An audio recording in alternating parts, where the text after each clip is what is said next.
Hello, welcome back to Learn Economy. Having discussed consumption function, let's understand the factors which would influence consumption function. Starting with rate of interest, we have to understand that the classical economists assume that consumption and saving depend on rate of interest. They believe that if there is an increase in the rate of interest, it would encourage saving. At the same time, this would discourage consumption. However, there is another way to explain consumption or saving. The relationship of consumption or saving with interest rate. A rise in the interest rate means that a decline in the money value of bond, and this tend to discourage consumption propensity of bond holders. The money value of fixed asset bearing asset would fall when the rate of interest rises. This makes the owners of the asset poorer, and this would encourage saving on one hand and discourage consumption on the other hand. Or at a high rate of interest, preference for bond tend to increase. This will induce people to consume less. You could see that though this rate of interest is identified as one of the factors which influence consumption, empirical evidence shows that there is such a weak relationship between the interest rate and consumption. Secondly, we have sales effort as a determining factor which influences your consumption function. We know that advertising and various sales effort of producers and consumer goods are considered to be a means of increasing consumption demand. An increase or decrease in the amount of selling effort may lead to greater or lower demand for consumer goods. Given your total income, an increase in the sales effort may lead to an increase in the demand for consumption goods. There is no independent measure of volume of effective selling effort. Hence, increase in demand following an increase in advertising outlay is difficult to estimate. Thirdly, we have volume of wealth as an influencing factor which determine your consumption function. Here we are just concerned about the total wealth. Total wealth position of consumers is considered to be an important determinant of consumption. Wealth in the form of shares, bonds, houses, property, all these would influence your consumption decision, and owners of all these assets do not have enough preference for these assets. And this is the main reason why they decide to save is less, since these owners they already possess some assets. People do not own assets people who do not own assets, they will prefer to save more because they want to earn more and they want to keep a big portion of their income for meeting emergencies and all in the future. They will save a lot for their future, and today they will consume less. Property owners have a greater desire to consume, while desire to save is the greatest to people who do not own assets, which is known as the famous Pigou effect, which is named after the famous economist A.C. Pigou. And Pigou effect states that the more saving a man has, the less strength of his desire to save more, and vice versa. If two men have identical taste and incomes, but one has already acquired huge wealth, his incentive to increase current saving would be less compared to the other person. According to Pigou, propensity to consume would depend upon the real value and not on the money value of cash balances or the liquid asset you have. The nominal value of cash balances or wealth would fall or rise in the it can rise or fall. It depends upon whether the general price level is increasing or decreasing, or falling or rising. If these real cash balances are net financial assets of the economy, then changes in the price level would bring about change in the net wealth position of the economy. If you are taking an example, you can see that if price level declines, the real cash balances would increase, net wealth would increase, and consumption spending would increase. This is the essence of the famous Pigou effect, or which is also known as the real balance effect. Just understand the terms of consumer credit and how it is influencing consumption function. Hire purchase system of buying durable goods has become popular in these days, but we have to understand that this kind of spending would greatly depend upon terms and conditions of credit, and bank would specify certain terms and conditions which you have to follow in order to get the credit.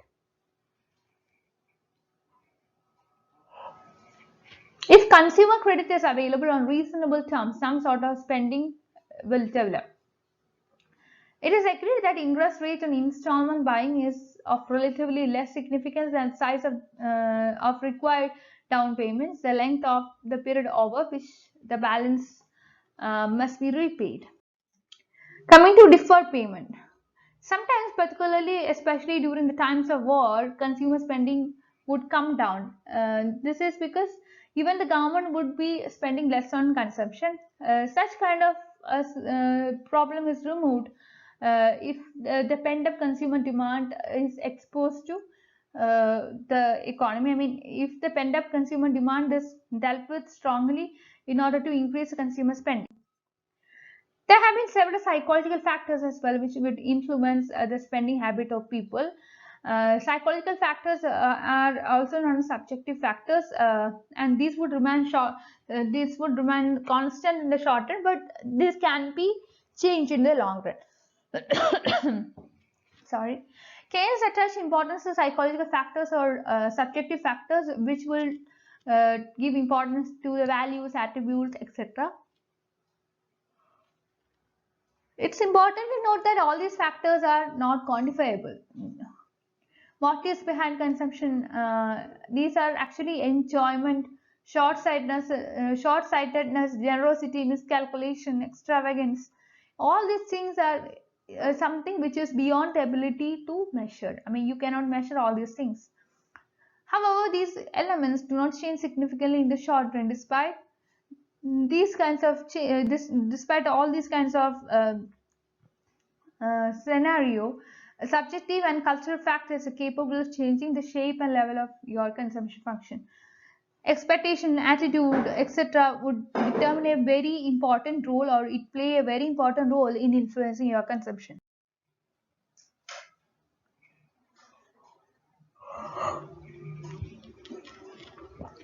Rational behavior suggests that a consumer who expects a rise in the income or price level would consume more, who would expect no change in the near future.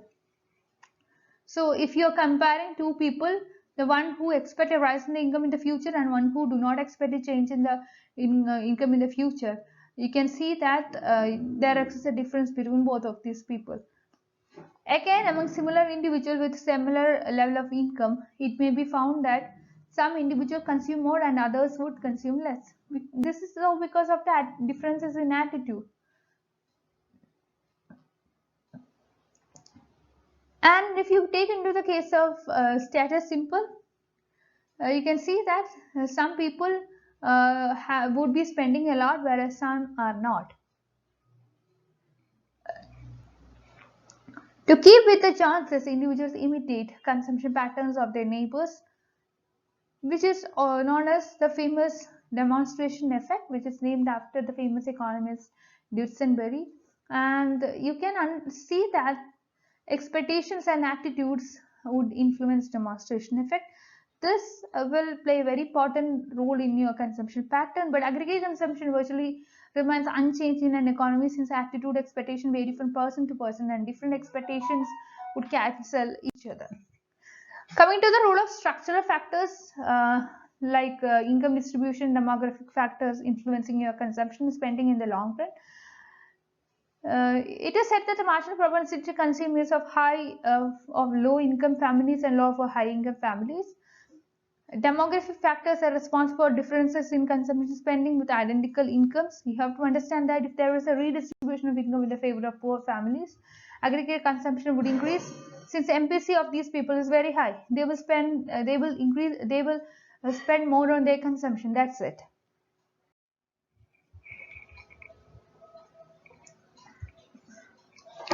Coming to the role of fiscal policy, we know that the fiscal policy, when we say fiscal policy, we are actually referring to either public expenditure or taxation.